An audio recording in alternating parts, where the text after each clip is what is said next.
was all over an issue with VIP parking, bad feelings, feeling disrespected, and then it just escalated into an attack and a shooting. So are you guys contending that that is how this all started, that there was no backstory that led up to this? There was certainly no backstory whereby Mr. Zulu had any beef with any of these individuals. As it concerns the crew and the decedent having issues about parking and not being able to get into the club or get a table at the club, that certainly is information that we have learned from the witnesses. Why this escalated to the point that it did, was that a part of it? Yes.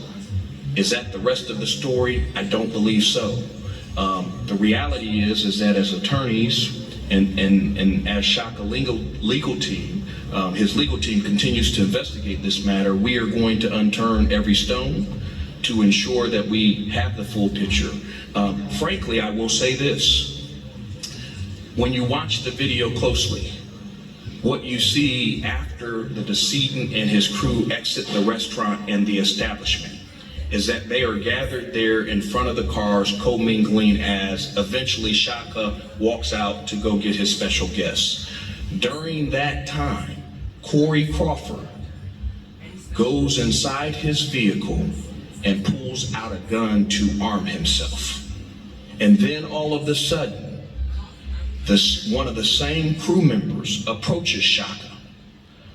That is Trayvon Robinson, and has a beef with Chaka that comes from nowhere. He's going out to greet a guest. That's the only thing that's on his mind. There was no prior beef on the inside of the establishment with this, the decedent and or his crew, and then he encounters Trayvon Robinson at that time, and then it escalates. And so, did they have a planned, coordinated attack? I think that that's a question that you need to ask when you watch the video. Will you be releasing that video? Will you be releasing that video since so much hinges on? The video is out with TMZ.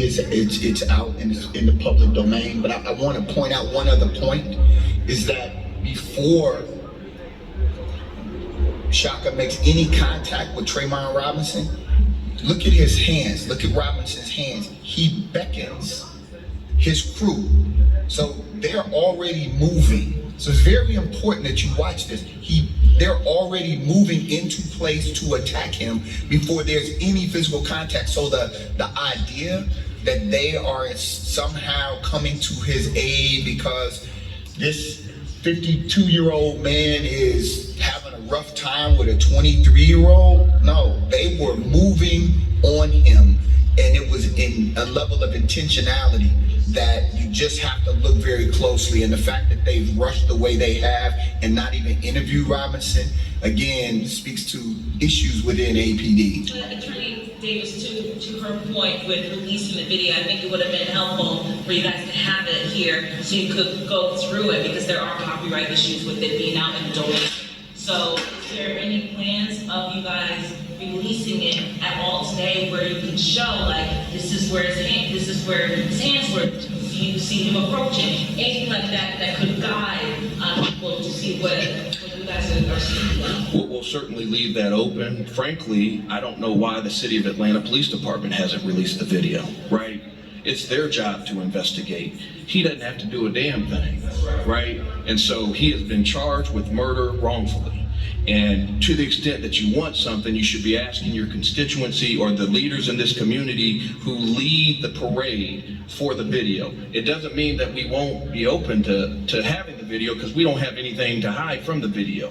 But right now we are not authorized to release the video. And so as a result, based upon just some legal technicalities that we are trying to do our best to abide by, we haven't released the video. Otherwise, we would be presenting to you today with the video.